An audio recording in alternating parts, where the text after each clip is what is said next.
আরে ডক্টর বিজয়, তোমার ভাই শঙ্কর এখন কেমন আছে? শরীর ভালো আছে তোর? আমাকে উদ্দেশ্য করে বললেন আমারই সহকর্মী ডাক্তার অমল কুণ্ডু। এখন সে নেহাতি অন্য হসপিটালের ডাক্তার, তবে আগে আমাদের হসপিটালেই ডাক্তার ছিলেন তিনি। আমি একটু হেসে উত্তর দিলাম, হ্যাঁ এখন একটু ভালোই আছে। তারপরে একটু এদিক ওদিক তাকিয়ে বললাম, দেখো না অমল, এত করে বারণ করলাম আজ কাজে যাস না। বললাম যে মালিকের সাথে আমি কথা বলে নেব, শুনলো না। তোমার এই ভাইয়ের জেদটা না খুব খারাপ। হ্যাঁ আর বলো না, বললেও শুনতে চায় না কিছুই। আসলে কাজ পাগল ছেলে তো, ওই জন্যই। সেই 5 দিন আগে বুক ধরে মাটিতে বসে পড়েছিল। তারপর হাতের সামনে যে নার্সিংহোম পেয়েছিলাম সেইখানে নিয়ে গিয়ে ভর্তি করিয়েছিলাম। ডাক্তার কিছু পরীক্ষা করতে দিয়েছিল জানো তো। আচ্ছা, তারপর? কৌতূহল নিয়ে জানতে চাইল ডক্টর অমল দত্ত। ওই তো পরীক্ষা করে ডাক্তারবাবু জানিয়েছিলেন আমার ভাইয়ের নাকি হার্টের সমস্যা চলে এসেছে। অমল অবিশ্বাসী চোখে জিজ্ঞেস করলো, হার্টের সমস্যা? তাও আবার তোমার ভাইয়ের? মানে যতদূর জানতাম তোমার ভাই তো শরীরচর্চা করতেন টুকটাক, খাবারও মেপে খেতেন।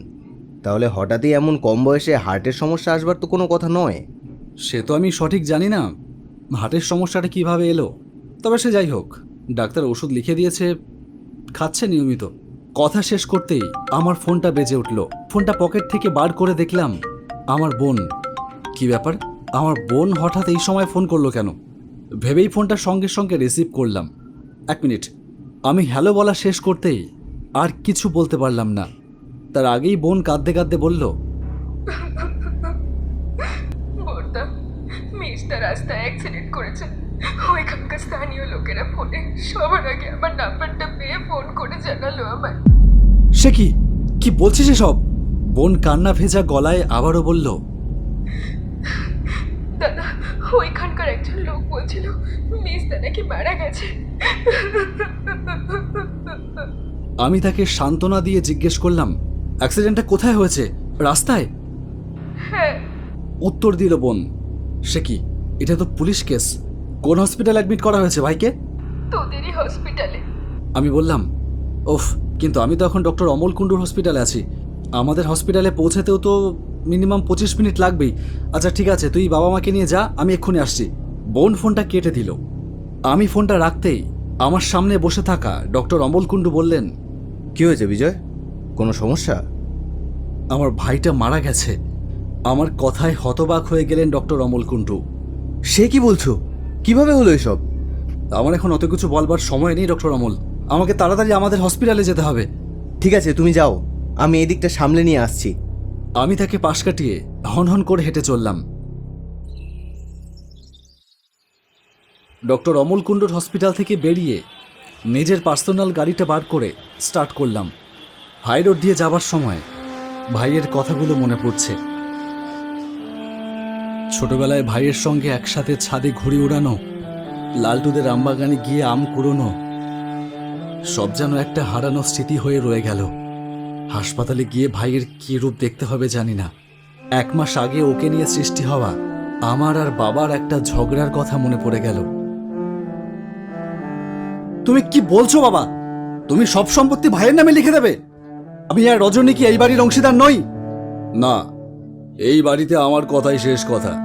আমি যখন বলেছি এই বাড়ির সম্পত্তি আমি শঙ্করের নামে লিখে দেব, তখন আমি একমাত্র শঙ্করের নামেই লিখে দেব। বাবা যেন তার হুঙ্কার ছাড়ছিলেন, আমিও কম যাইনি কোনো অংশে। ঠিক আছে, আমিও দেখে নেব আমি থাকতে তুমি কিভাবে শঙ্করের নামে এই বাড়ি লিখে দাও।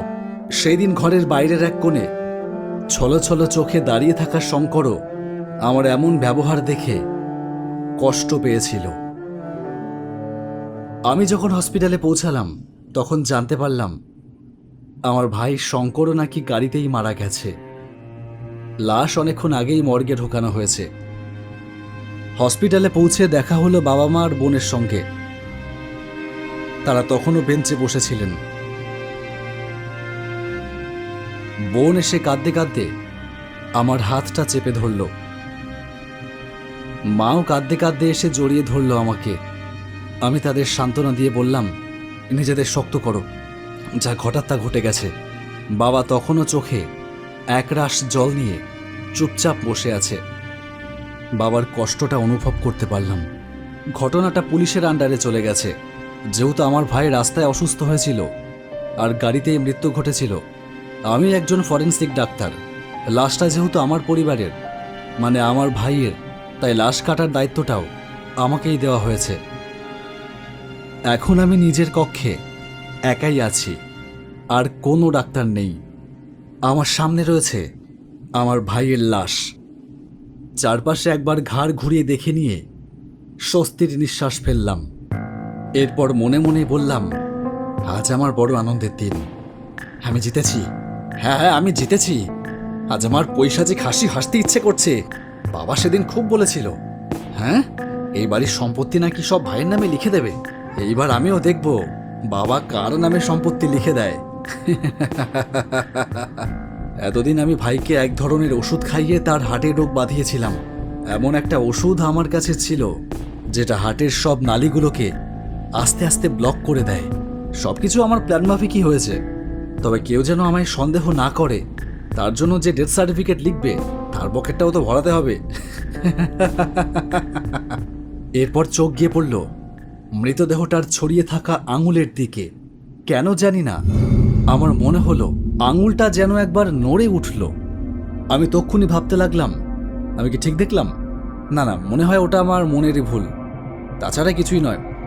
হঠাৎ দম করে ঘরের সমস্ত লাইট অফ হয়ে গেল। কেউ যেন ইচ্ছে করে লাইটগুলোকে বন্ধ করে দিয়েছে। এই রে, লোডশেডিং হয়ে গেল। পরক্ষণেই মনে হলো এটা তো সরকারি হসপিটাল, লোডশেডিং হবার তো কথা না। তাছাড়া আমি এখানে অনেক বছর আগে থেকে কাজ করছি, কোনোদিন তো এমন করে হঠাৎ লোডশেডিং হয়নি। তাহলে আনমনে এইসবই ভাবছিলাম, হঠাৎ আমার গলাটা কেউ যেন টিপে ধরলো সামনে থেকে।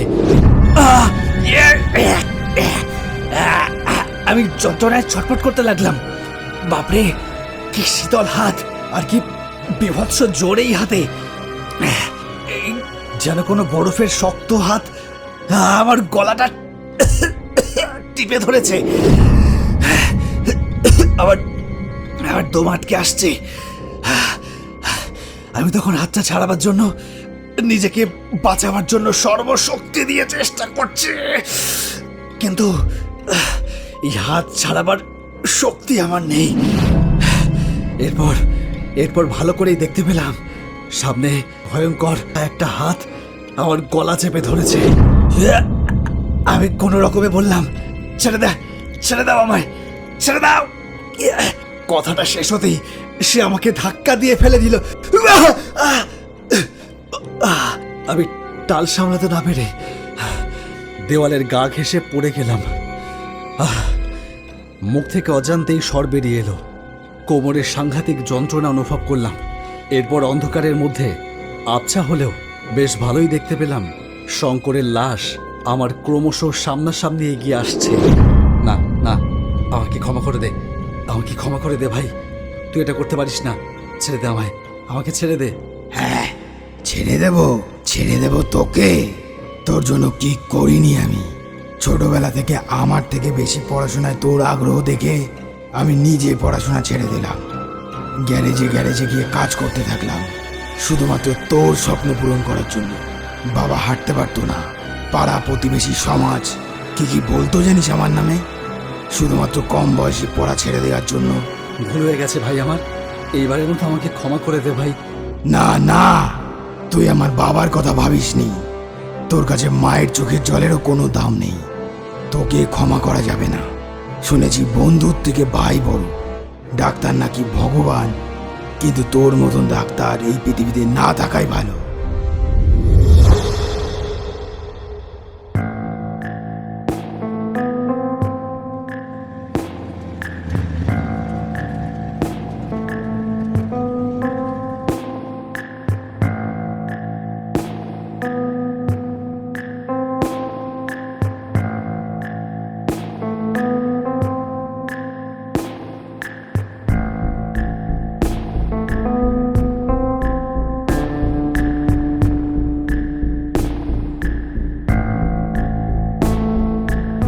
পরদিন সকালবেলায় সবাইকে সামনে দেখতে পেয়ে আমি যেন আঁতকে উঠলাম।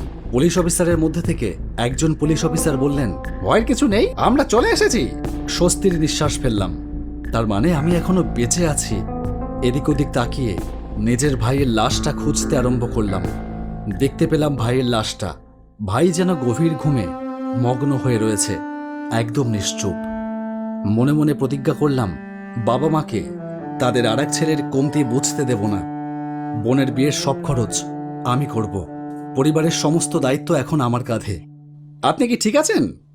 গতকাল রাতে কি হয়েছিল আপনার সঙ্গে? ভাবতে লাগলাম এদের কি জবাব দেব।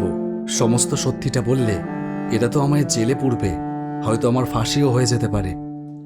এমন সময় তীব্র পচা গন্ধে আমার গাটা গুলিয়ে উঠল, প্রায় বমি চলে আসবার মতন অবস্থা। শুনতে পেলাম সেই পুলিশ অফিসার বলছেন, এই চলো চলো, এই ঘরের পরিবেশ ও সহ্য হচ্ছে না, ওকে নিয়ে চলো।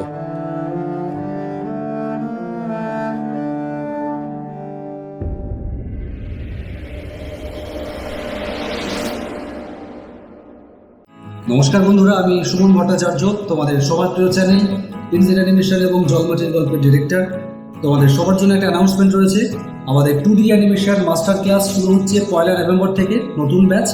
তো যারা 2D অ্যানিমেশন শিখে নিজেদের উজ্জ্বল ভবিষ্যৎ গড়ে তুলতে চাও, যারা অ্যানিমেশনকে সিরিয়াসলি নিজেদের প্রফেশন বানাতে চাও, তারা দেরি করো না, এক্ষুনি যোগাযোগ করো। আমাদের এই ভিডিও ডেসক্রিপশনে অথবা স্ক্রিনে দেওয়া যে নাম্বার রয়েছে সেই নাম্বারে তোমরা যোগাযোগ করো।